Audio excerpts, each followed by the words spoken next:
আল্লাহর কাছে তো আমাদের ফরিয়াদ করতেই হবে ফিলিস্তিনের মুক্তির জন্য। এই ধরনের আলোচনার খুব প্রয়োজন এবং আমি মনে করি বড় স্কেলেও প্রয়োজন, এমনকি ছোট স্কেলেও প্রয়োজন।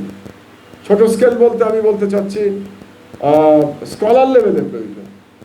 ধরেন আপনাদের ইউনিভার্সিটি ইসলামিক হিস্ট্রি আছে, পলিটিক্যাল সায়েন্স আছে, ইকোনমিক্স আছে, এরকম যদি একটা মিটিংয়ের আয়োজন করা যায় যেখানে সিনিয়র মানুষ আসবে, জুনিয়ররাও আসবে, তারাও আসবে, ছাত্ররা আসবেন, সেখানে ফোকাস ডিসকাশন হবে, ফোকাস ধরে ধরে আলোচনা হবে। একদিনে হবে না, এটা একটা দীর্ঘ আলোচনা লাগবে। এই ধরনের যদি আমরা চেষ্টা করতে পারি তাহলে হয়তো ক্ষুদ্র ক্ষুদ্র প্রচেষ্টার থেকে একসময় কোনো বড় চিন্তা আমাদের বেরিয়ে আসবে। আর এখন মহান আল্লাহর কাছে তো আমাদের ফরিয়াদ করতেই হবে ফিলিস্তিনের মুক্তির জন্য, আল-কুদসের মুক্তির জন্য আমাদের ফরিয়াদ করে যেতে হবে। আর সময় লাগবে। আমার মনে হয় আমার জীবদ্দশায় অন্তত আমি দেখে যাব এই সলিউশন। এটা কল্পনা করা আকাশ কুসুম কল্পনা। আপনারা যারা ইয়াঙ্গার জেনারেশন, আপনাদের জীবদ্দশায় কিছু একটা করবার জন্যে আপনাদের চিন্তা করবার, চিন্তাটাকে আরো শানিত করতে হবে। চিন্তাটাকে শুধু ধর্মের বাইরে গিয়ে চিন্তাটাকে আরো ওয়াইড স্প্রেড করতে হবে, কিভাবে আমরা করতে পারি।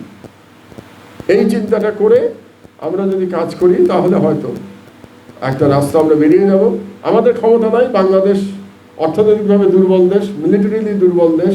কোনো মিলিটারি সলিউশন আমাদের চিন্তা করাই উচিত না, এটা চিন্তার বাইরে আমাদের জন্য। এই যে সোকল বোর্ড অফ পিস হয়েছে, সেখানে কারা নাই? Pakistan, the only nuclear power, সেখানে ট্রাম্পের কাছে জি স্যার বলতে হচ্ছে। টার্কি জি স্যার বলতে হচ্ছে, সবাইকে জি স্যার বলতে হচ্ছে। ইজিপ্ট তো আছেই, ইজিপ্ট তো নেতানিয়াহুকে জি স্যার বলে, তো ট্রাম্প তো নেতানিয়াহুর বস, কাজে ট্রাম্পের কথা তো আলাদা। তো এইটা তো হলো বাস্তবতা। কিন্তু আমরা মনে হয় ইন্টেলেকচুয়াল ইনপুটটা দেওয়ার ক্ষমতা রাখি, এইটুকু আমার মনে হয় শক্তি আছে। বাঙালি মুসলমান ইন্টেলেকচুয়ালি ভেরি রিচ, কালচারালি আমাদের হেরিটেজ আছে। আমরা ইন্টেলেকচুয়াল ইনপুট যদি দিতে পারি, আমি মনে করি এটাই সব থেকে বড় কাজ হবে। তো রমজানুল মোবারক, রমজানের মাসে দোয়া করি আল্লাহ যেন আপনাদের রমজান কবুল করেন। আর বদরের যুদ্ধের যে স্পিরিট, এই স্পিরিট যেন আমাদের সবার মধ্যে চলে আসে, এটাই দোয়া করি। আল্লাহ হাফেজ। বাংলাদেশ জিন্দাবাদ। আল-কুদস মুক্ত হোক।